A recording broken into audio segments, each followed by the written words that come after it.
बिस्मिल्लाहिर्रहमानिर्रहीम। अस्सलाम वालेकुम नाजरीन, आप यूट्यूब चैनल देख रहे हैं। मैं इमरान खान हूँ। इस वक्त जब मैं ये वीलॉग रिकॉर्ड कर रहा हूँ, अडयाला जेल के बाहर 1000 से कुछ ज़्यादा लोग मौजूद हैं, यानी ज़्यादा बड़ी तादाद नहीं आई। ये दावा किया गया था पाकिस्तान तहरीक इंसाफ की जानिब से कि 10,000 लोगों को लाया जाएगा अडयाला जेल के बाहर। लीडरशिप की जानिब से ऐलान किया जाता है, लेकिन बड़ी बेदिली के साथ। ऐसा लगता है कि वो अपनी अपनी ड्यूटी के लिए अडयाला जेल के बाहर पहुंचते हैं, लेकिन कोई भी नहीं चाहता कि बड़ी तादाद में लोग अडयाला जेल के बाहर आए।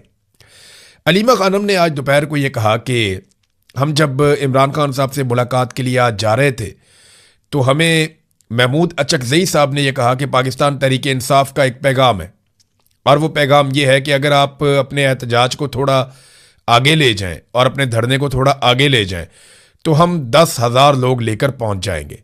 तो उन्होंने कहा जी क्या वक्त? उन्होंने कहा जी 2 बजे की बजाय आप 6 बजे पे ले जाएं। तो अलीमा खानम ने कहा जी हमने उनकी ऑफर कबूल कर ली और हम 3 बजे से लेकर 7 बजे तक वहां पे धरना देकर बैठेंगे और इंतजार करेंगे कि 10,000 लोग पहुंचते हैं। जब उनसे पूछा गया कि 10,000 लोग ना आए तो क्या होगा, उन्होंने कहा जी फिर 7 बजे हम धरना खत्म कर देंगे और हम वापस जाएंगे। तो एक ऑफर हुकूमत की जानिब से मुबैना तौर पर की गई थी, क्योंकि खैबर पख्तूनख्वा के बजट के मामलात में पाकिस्तान की मिलिट्री एस्टेब्लिशमेंट को खैबर पख्तूनख्वा की हुकूमत से कुछ सहूलतें चाहिए, यानी सरप्लस बजट चाहिए, तरक्याती कामों में कटौती चाहिए, और खैबर पख्तूनख्वा की हुकूमत की मर्जी या इजाज़त चाहिए, या उनका बजट इस तरह से वो बनाना चाहते हैं कि वफाक को उसका फ़ायदा पहुंचे। अब उसके लिए खैबर पख्तूनख्वा की हुकूमत को कुछ ना कुछ तो देना पड़ेगा। तो हुकूमत ने मांगी मुलाकात। तो जो ऑफर दी गई वो ये थी कि मुजम्मल असलम की इमरान खान से मुलाकात करवा दी जाएगी, और एक बहन को, और वो बहन भी पसंद की जाएगी एस्टेब्लिशमेंट की जानिब से कि कौन सी वाली बहन। तो एक इमरान खान की बहन और एक मुजम्मल असलम, इन दो की मुलाकात के बारे में मुबैना तौर पर यह इतला आई। लेकिन पाकिस्तान तहरीक इंसाफ ने, इमरान खान साहब की फैमिली ने कहा जी कि नहीं, ये तरीका ठीक नहीं है।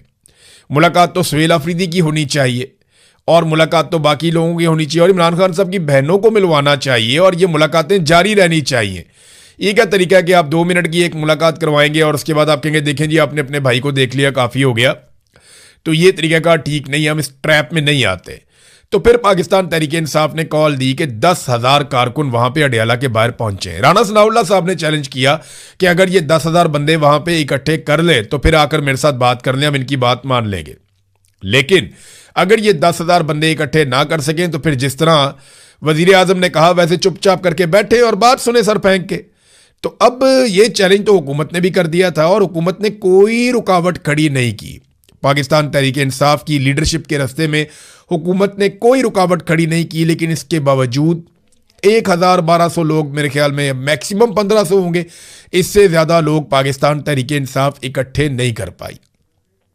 या वो करना ही नहीं चाहते, या लोग उन पर भरोसा ही नहीं करते। तो मसला क्या है, मैंने इसके बारे में काफ़ी, मेरा जो अपना एनालिसिस है ना, वो बहुत सारे लोगों से बात करने के बाद मुझे जो समझ आ रही है वो ये है कि लोग इमरान खान से बिल्कुल मायूस नहीं है, लेकिन इमरान खान के बारे में जो लीडरशिप है पाकिस्तान तहरीक इंसाफ की, उनसे लोग मायूस हो चुके हैं, और लोग अब उन पे भरोसा नहीं कर रहे और उनके साथ बाहर निकलने को तैयार नहीं है।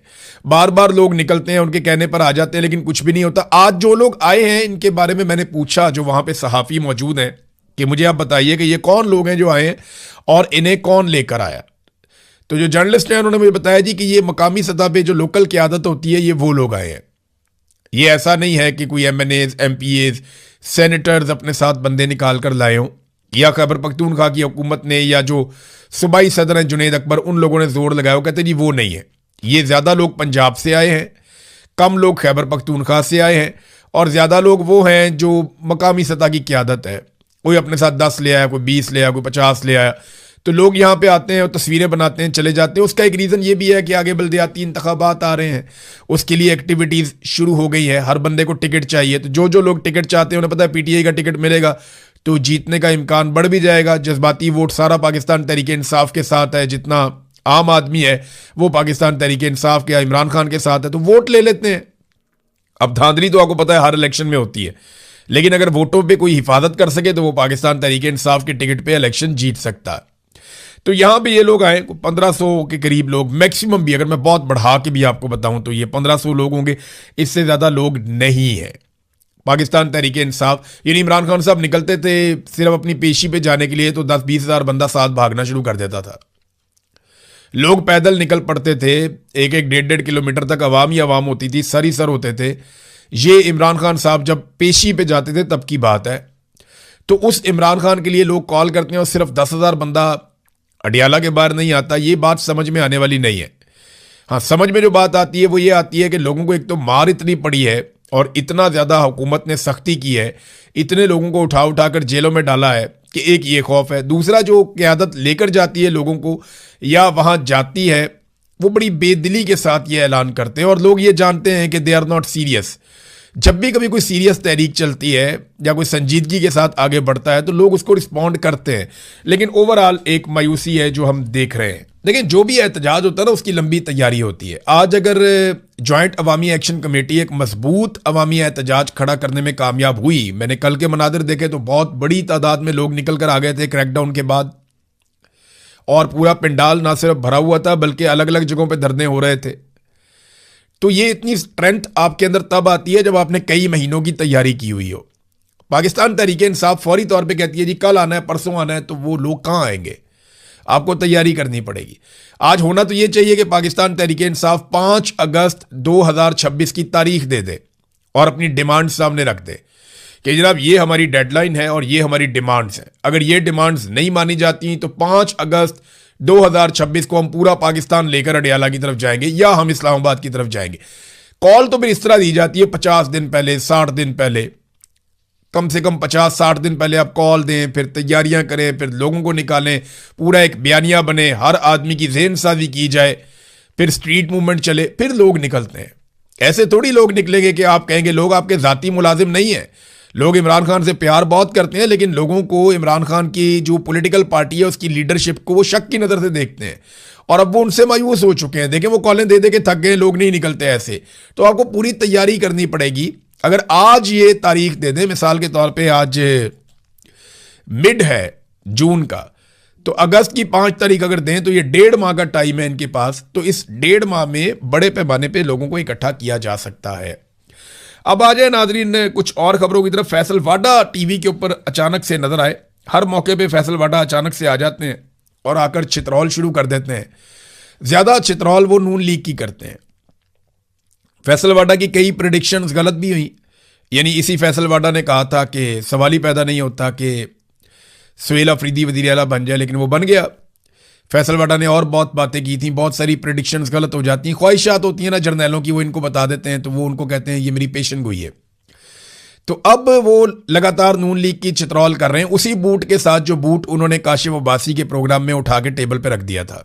तो फैसल वाडा जो है वो नून लीग की लितरौल करते हैं और नून लीग वाले एक लफ्ज़ भी नहीं बोलते। इतना बुरा वक्त तो मैंने नवाज लीग का कभी नहीं देखा था।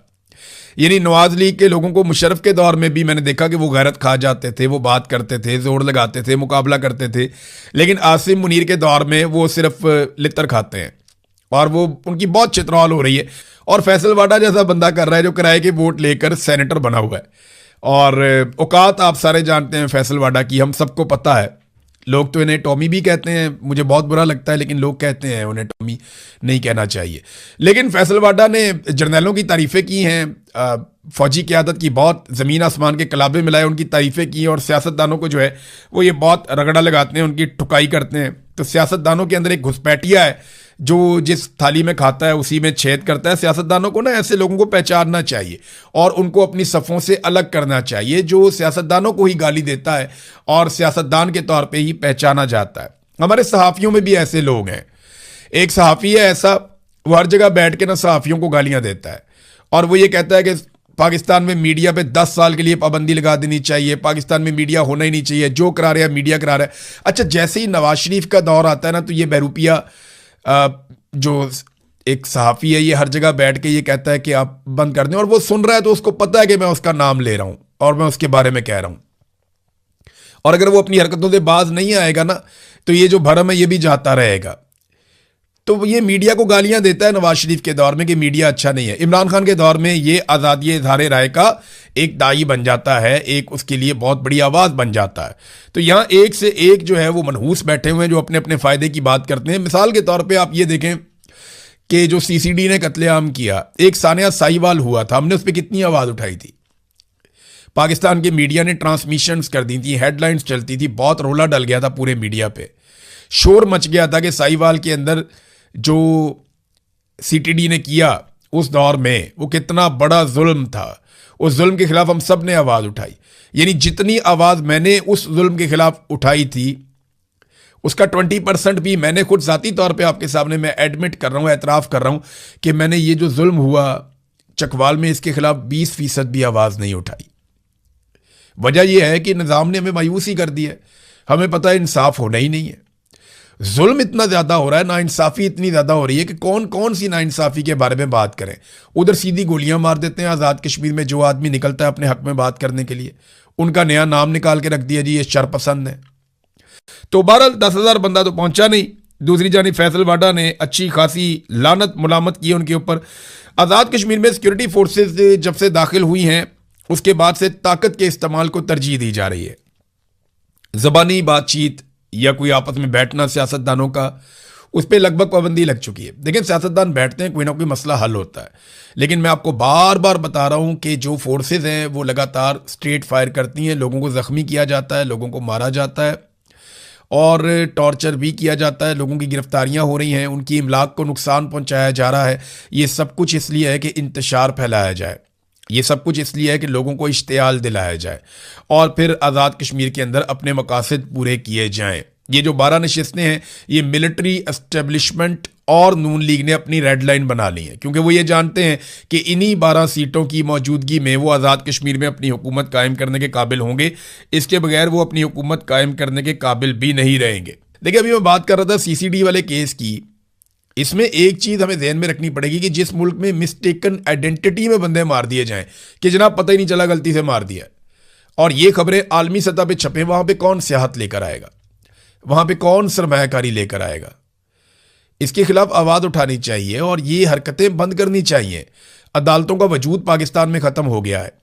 पुलिस मुकाबलों में और जाली पुलिस मुकाबलों में लगातार बंदे मारे जा रहे हैं। दहशतगर्दी पाकिस्तान में बढ़ती चली जा रही है, बढ़ती चली जा रही है, कम होने का नाम ही नहीं ले रही। तो ये सारी चीज़ें अगर आप प्लस माइनस करके देखें तो पाकिस्तान खसारे में जा रहा है। और उसका जिम्मेदार कौन है? पाकिस्तान की मुसल्लत करदा हुकूमत। और इसको मुसल्लत किसने किया? फील्ड मार्शल आसिम मुनीर ने। अपने मफाद के लिए देखें ना, उन्हें ही फ़ायदा पहुंचा है ना, पाकिस्तान को तो नुकसान ही हुआ।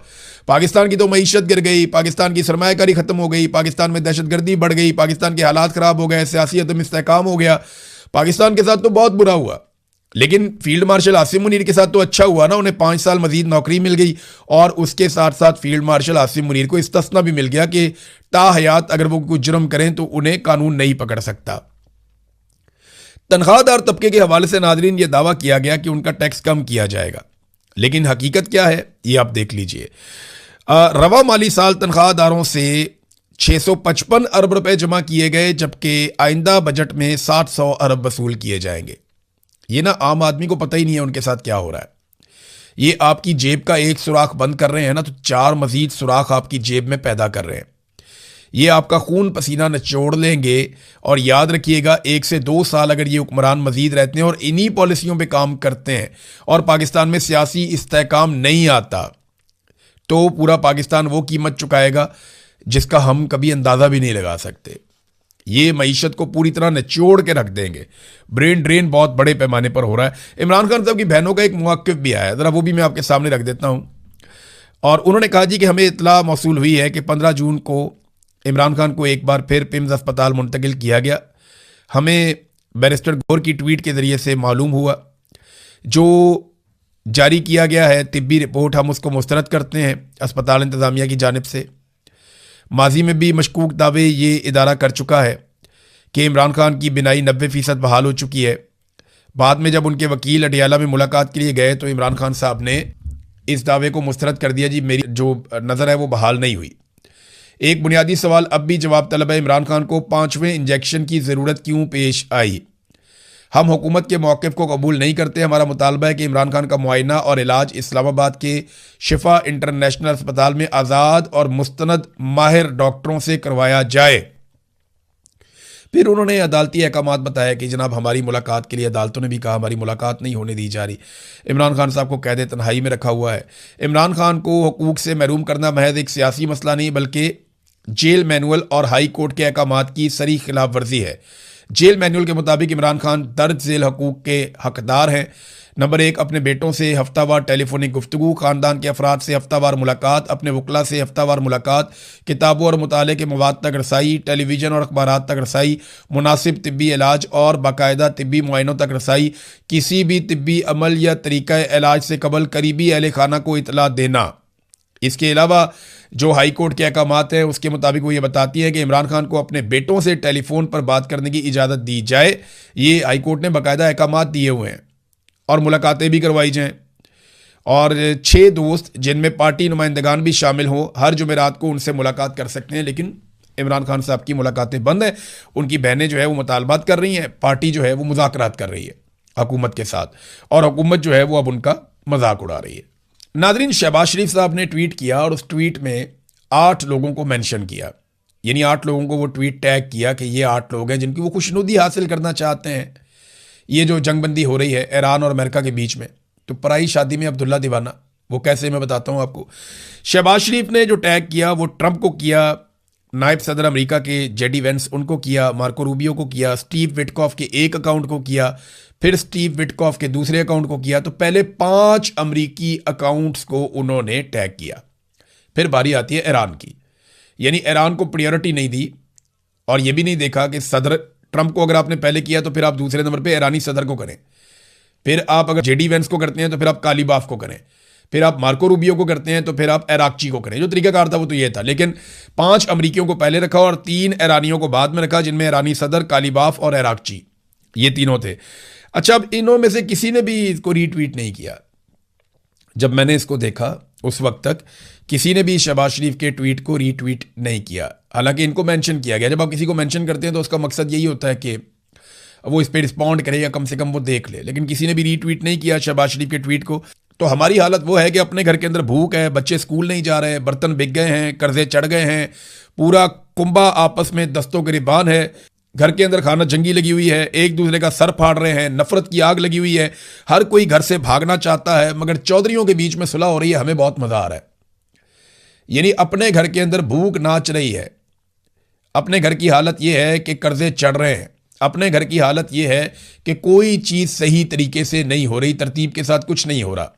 और बेगानी शादी में अब्दुल्ला दीवाना, बस इसी को बोलते हैं। ये कहावत एग्जैक्टली पाकिस्तान के जो हुक्मरान हैं उनके ऊपर सादिक आती है। नाज़रीन, 28वीं आईनी तरमीम की तैयारियां तकरीबन मुकम्मल हैं और एस्टेब्लिशमेंट किसी भी वक्त इसका मतन जो है वो सियासतदानों के हवाले कर सकती है। फौरी तौर पे नवाज शरीफ वापस पहुंचेंगे, बाकी सारे लोग अपनी जिम्मेदारी अदा करेंगे और 28वीं आईनी तरमीम भी बाजमात पास करवाई जाएगी। आपको बहुत बड़े इसमें सरप्राइजेज मिलेंगे और एक दफ्तर के अंदर बाकायदा बंद दरवाज़ों के पीछे हुकूमत की मर्जी और उसकी समझ के बाहर ये 28वीं आईनी तरमीम तैयार की गई है। काफ़ी सरप्राइजेज आपको मिलेंगे। नाजरीन, एक लोडोविक ट्रारियक्स इंटरनेशनल ह्यूमन राइट्स प्राइज़, ये जैसे आपका नोबेल इनाम है उसी तरह वकला का भी एक इनाम होता है। जो स्ट्रगल करने वाले, इंसानी हकूक़ के लिए आवाज़ उठाने वाले वकला को बैनुल-अक़वामी सतह पे उनको एक पहचान दी जाती है, उन्हें एक अवार्ड से नवाजा जाता है कि ये वो वकला हैं जिन्होंने आगे बढ़ के इंसानियत की खिदमत की और इंसानी हकूक़ के लिए बेहतरीन आवाज़ उठाई। जैसे नोबेल इनाम है उसी तरह ये वकला का एक बहुत बड़ा इनाम है। सबसे पहले ये इनाम दिया गया था तारीख में नेल्सन मंडेला को। तो नेल्सन मंडेला को ये इनाम मिला, उसके बाद बहुत बड़े बड़े लोगों को ये इनाम मिला जिन्होंने इंसानी हकूक़ के लिए काम किया, इंसानियत के लिए आवाज़ उठाई। और इस साल ये अवार्ड पाकिस्तान के हिस्से में आया है और पाकिस्तानियों को इसके लिए मैं बहुत मुबारकबाद दे रहा हूँ। ये बहुत बड़ा एजाज़ है हमारे लिए कि ईमान मज़ारी और हादी अली चट्ठा, उन्हें मुश्तरका तौर पे फ्रांस से ये अवार्ड दिया गया है, उन्हें इस अवार्ड से नवाजा गया है। तो ये पाकिस्तान के लिए एक मुस्बत पहचान है कि ये पिसे हुए तबकात के लिए आवाज़ उठाते हैं और आज वो दोनों जेल के अंदर बंद हैं। ये हमारी हुकूमत की पॉलिसी है। तो नाज़रीन, अब तक के लिए इतना ही। अपना ख्याल रखिएगा, अपने इस चैनल का भी। अल्लाह हाफ़िज़।